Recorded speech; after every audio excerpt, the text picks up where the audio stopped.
Hola a todos, estamos hoy en Marcos capítulo 12. Entonces comenzó Jesús a hablarles en parábolas. Un hombre plantó un viñedo, lo cercó, cavó un lagar y construyó una torre de vigilancia. Luego arrendó el viñedo a unos labradores y se fue de viaje. Llegada la cosecha, mandó un siervo a los labradores para recibir de ellos una parte del fruto. Pero ellos lo agarraron, lo golpearon y lo despidieron con las manos vacías. Entonces les mandó otro siervo. A, a éste le rompieron la cabeza y lo humillaron. Mandó a otro y a éste lo mataron. Mandó a otros muchos. A unos los golpearon, a otros los mataron.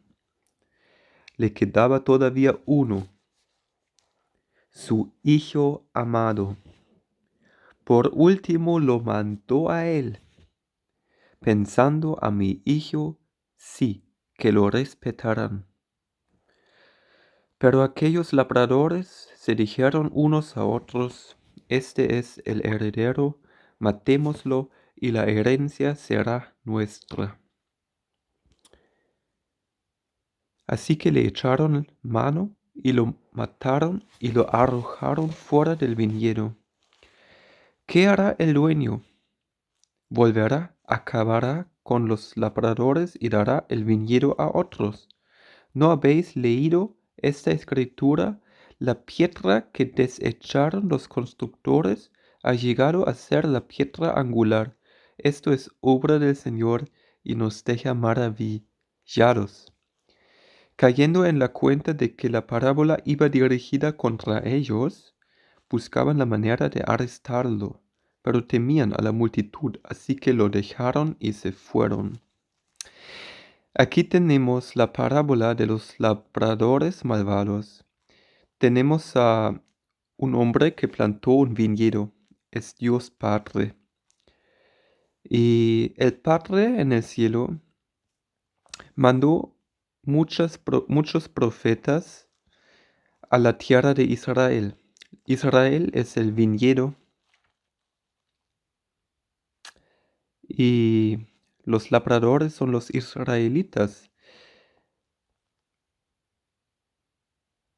Y el dueño, el padre, mandó siervos, mandó los siervos son los profetas a Israel para recibir los frutos, pero en vez de dar frutos, los israelitas no dieron frutos, sino que mataban a estos profetas. A uno le golpearon, a otro le mataron, y al final Dios mandó a su unigénito Hijo, a su Hijo amado. Y aquí dice: a mi hijo sí que lo respetarán. Pero aquellos labradores se dijeron unos a otros: este es el heredor, matémoslo y la herencia será nuestra. Así también mataron al Hijo unigénito, al Señor Jesucristo. Está muy notable que esta parábola Jesús se los contó a los fariseos antes de su muerte. Y ahí ya predicaba también su muerte, que los fariseos le iban a matar. Y dice Jesús que está escrita en la escritura: la piedra que desecharon los constructores ha llegado a ser la piedra angular. Esto es obra del Señor y nos deja maravillados.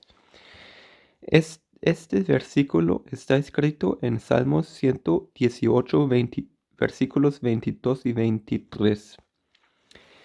Jesús es la piedra que desecharon los constructores, pero Él es la piedra angular. Él es la roca. Sin Jesús no hay nada. Sin Jesús tú y yo no existiríamos. Sin Jesús no hay nada. Jesús es la piedra angular, Él es el centro, Él es la vida, la verdad, el camino, la verdad y la vida. Y todos los que le creen en Él son salvos, pero los que no le creen en Él van a ser condenados. Por eso Jesús es la piedra angular. No hay otro camino. No hay otro camino. Solo por la sangre de Cristo, tú y yo, podemos ser perdonados. Continuamos, versículo 13. Luego enviaron a Jesús algunos de los fariseos y de los herodianos para tenderle una trampa con sus mismas palabras. Al llegar le dijeron: Maestro, sabemos que eres un hombre íntegro, no te dejas influir por nadie, porque no te fijas en las apariencias, sino que de verdad enseñas el camino de Dios. ¿Está permitido pagar impuestos al César o no? ¿Debemos pagar o no? Pero Jesús, sabiendo que fingían, les replicó: ¿Por qué me tendéis trampas? Traedme una moneda romana para verla. Le llevaron la moneda y él les preguntó: ¿De quién son esta imagen y esta inscripción? Del César, contestaron. Dadle pues al César lo que es del César y a Dios lo que es de Dios. Y se quedaron admirados de él. Aquí vimos que los fariseos y los herodianos querían poner una trampa a Jesús, porque querían que no respetara Jesús a las autoridades, a la autoridad de los romanos, o sea, a César. Así que estos fariseos le preguntaron si está permitido pagar impuestos al César o no. Y dice Jesús: tome una moneda. Y dice Jesús: ¿qué está en esta moneda? ¿Qué imagen hay? Y dicen que la imagen y la inscripción es de César. Entonces Jesús dijo: dadle pues al César lo que es del César y a Dios lo que es de Dios. Y se quedaron admirados de él. Tenemos que someternos a las autoridades y sí pagar los impuestos nosotros los cristianos. Es muy importante dar a Dios lo que es para Dios y dar impuestos al Estado lo que es para el Estado. Continuamos, versículo 18. Entonces los saduceos, que dicen que no hay resurrección, fueron a verlo y le plantearon un problema. Maestro, Moisés nos enseñó en sus escritos que si un hombre muere y deja a la viuda sin hijos, el hermano de ese hombre tiene que casarse con la viuda para que su hermano tenga descendencia. Ahora bien, había 7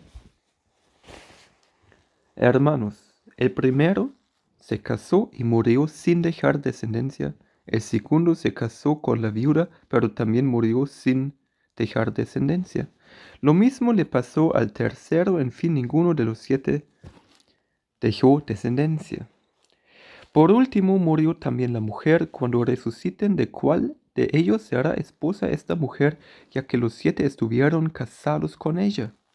¿Acaso no andáis desencaminados? Les replicó Jesús. Es que desconocéis las escrituras y el poder de Dios. Cuando resuciten los muertos, no se casarán ni serán dados en casamiento, sino que serán como los ángeles que están en el cielo. Pero en cuanto a que los muertos resucitan, ¿no habéis leído en el libro de Moisés, en el pasaje sobre la zarza, como Dios le dijo: Yo soy el Dios de Abraham, de Isaac y de Jacob? Él no es Dios de los muertos, Él no es Dios de muertos, sino de vivos. Gloria a Dios. andáis muy desencaminados. Sí, andaron muy desencaminados los saduceos, porque ellos no creían en la resurrección. Imagínense. Y ellos querían plantear un problema a Jesús. Dijeron, mira, había un hombre que tenía una mujer y se murió el hombre sin descendencia y conforme a la ley de Moisés, su hermano debería de casarse con su mujer para que tenga descendencia este hombre. Y pasaron 7 veces, ¿sí? Ese fue el argumento de los saduceos. Ellos dijeron, no puede haber una resurrección porque ¿quién tiene la esposa al final? ¿Quién tiene esta mujer como esposa al final? Si hay 7 hombres que resucitan y una mujer que resucita, ¿cómo pueden vivir juntos? ¿De quién es la esposa? Por eso no puede haber resurrección. Eso fue el argumento de los saduceos, pero Jesús dice, están muy desencaminados, están muy mal. No entienden, no entienden ustedes que en la resurrección no se casarán ni se serán dados en casamiento, sino que serán como los ángeles que están en el cielo. O sea, en la resurrección, nosotros los cristianos que nos arrepentimos y creemos en Jesús, que nos salvó por su sangre, vamos a resucitar y ser como ángeles que están en el cielo. Imagínate, tú y yo vamos a ser como ángeles, así dice la palabra de Dios. Y dice Jesús que los saduceos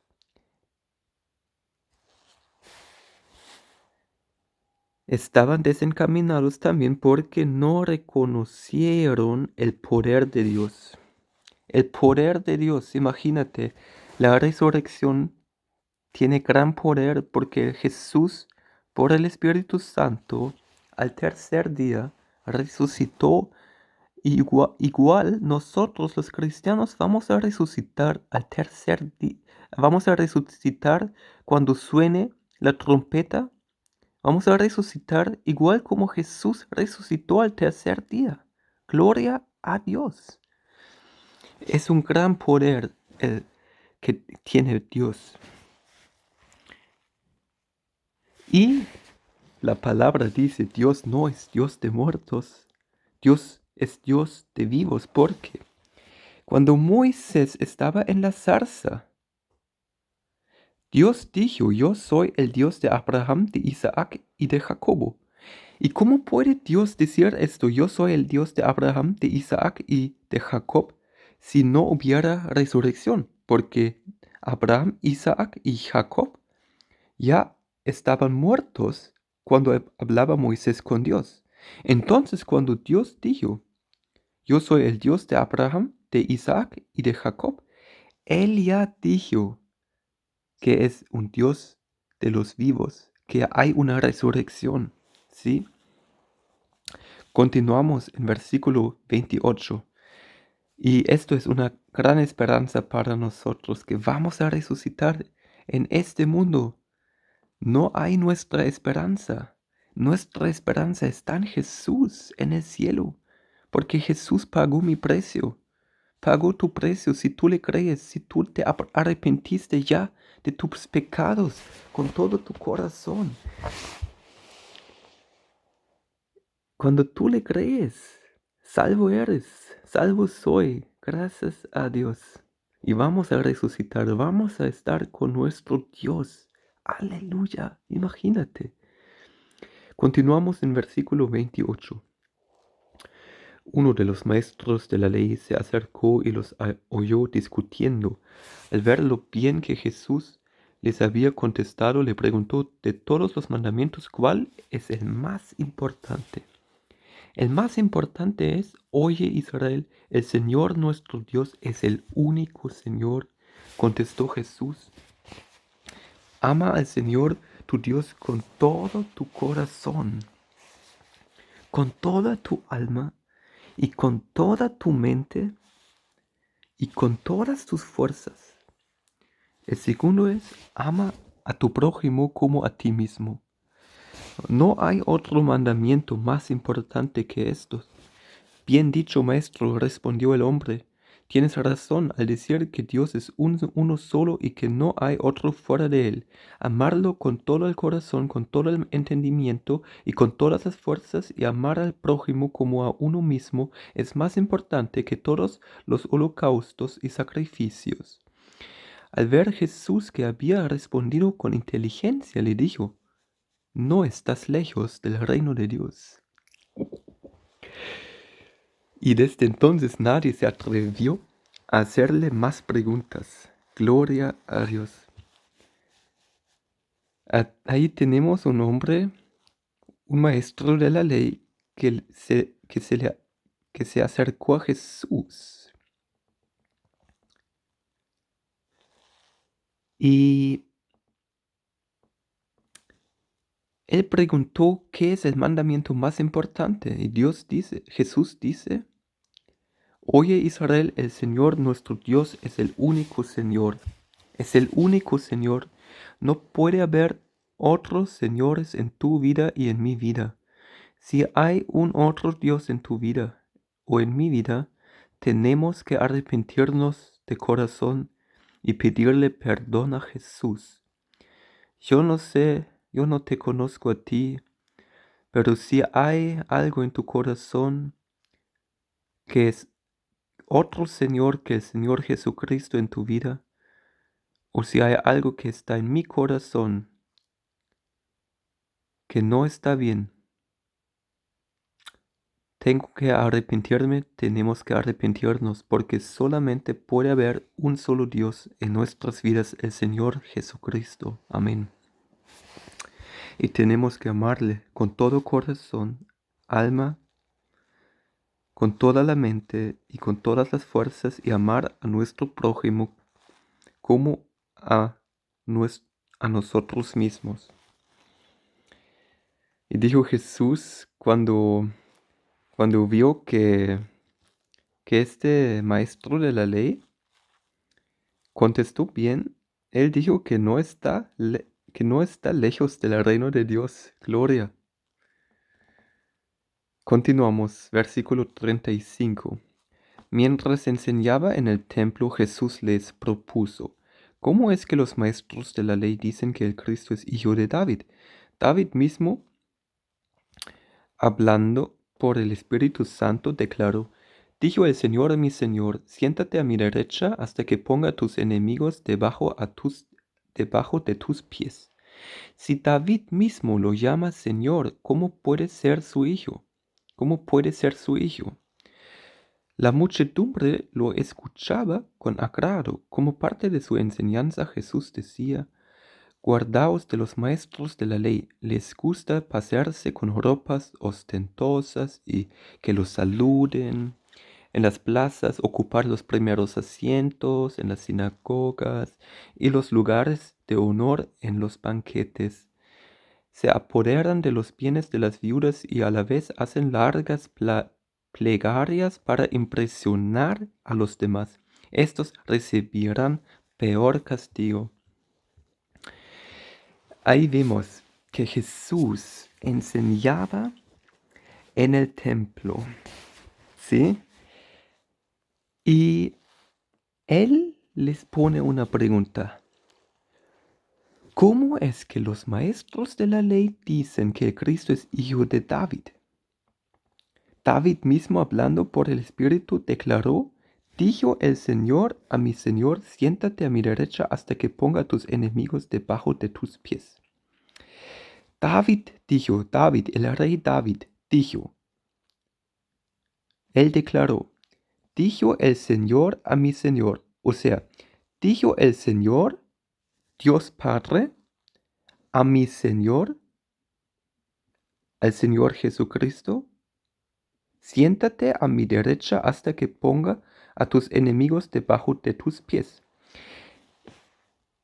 Aquí vemos que David le llama al Señor Jesucristo Señor. Entonces, ¿cómo puede el Señor Jesucristo ser el hijo de David. No puede ser. Es la descendencia de David, de la cual llegó Jesucristo. La descendencia, ¿sí? Pero no fue su hijo. Fue el Señor de David. Jesucristo fue el Señor de David. Imagínense, Jesucristo de la línea de Judá, Él es el Señor de David. Y así Jesús se les explicaba a la gente en el templo que Jesús, el Señor, no es hijo de David, sino que Él es el Señor de David. Y también Jesús dijo, guardaos de los maestros de la ley. Les gusta pasear con ropas ostentosas, ¿saben? Ellos solamente querían que tuvieran buena fama, querían que toda la gente le aplaude por las buenas obras que hicieron. Por eso nosotros seamos humildes, seamos gente humilde que no lleve ropa ostentosa y que no nos vale si la gente nos aplaude o no nos aplaude, no importa. ¿Sabe? No queremos esto. Queremos que que la gente alabe al Señor, que no nos aplaude a nosotros. No quiero esto nunca para mi vida. Yo quiero que alaben a Dios. Yo quiero que den el honor a Dios y no a mí o a otra gente. Y por eso los fariseos han sido gente muy hipócrita. No seamos así, seamos gente auténtica, que es sal en este mundo, porque el mundo necesita ver que Cristo murió en la cruz y resucitó, y somos sus discípulos y tenemos que dar buen testimonio a nuestro Señor Jesucristo. Continuamos en el versículo 41. Jesús se sentó frente al lugar donde se depositaban las ofrendas y estuvo observando cómo la gente echaba sus monedas en el cepillo del templo. Muchos ricos echaban grandes cantidades, pero una viuda pobre llegó y echó 2 moneditas de muy poco valor. Jesús llamó a sus discípulos y les dijo, os aseguro que esta viuda pobre ha echado en el tesoro más que todos los demás. Estos dieron de lo que les sobraba, pero ella, de su pobreza, echó todo lo que tenía, todo su sustento. Aleluya, me gusta mucho esta parte. Vimos aquí que Jesús estaba frente al lugar donde se depositaban las ofrendas. O sea, Jesús vio cómo la gente puso su ofrenda y había muchos ricos que echaban grandes cantidades. Pero había también una mujer que dio muy poco. O sea, 2 moneditas, ¿sí? De muy poco valor. Y Jesús dijo, esta viuda pobre echó más que todos los demás en el tesoro, porque los ricos solamente dieron de lo que les sobraba, pero esta mujer, esta viuda, dio todo lo que tenía, todo su sustento. Imagínate, todo su sustento. Esta mujer vivió de estas 2 moneditas. Fue todo lo que tenía. Entonces Jesús no ve en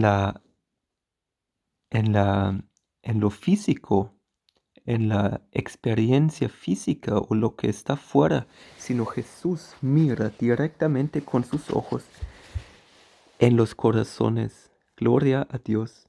Que Dios les bendiga. Amén.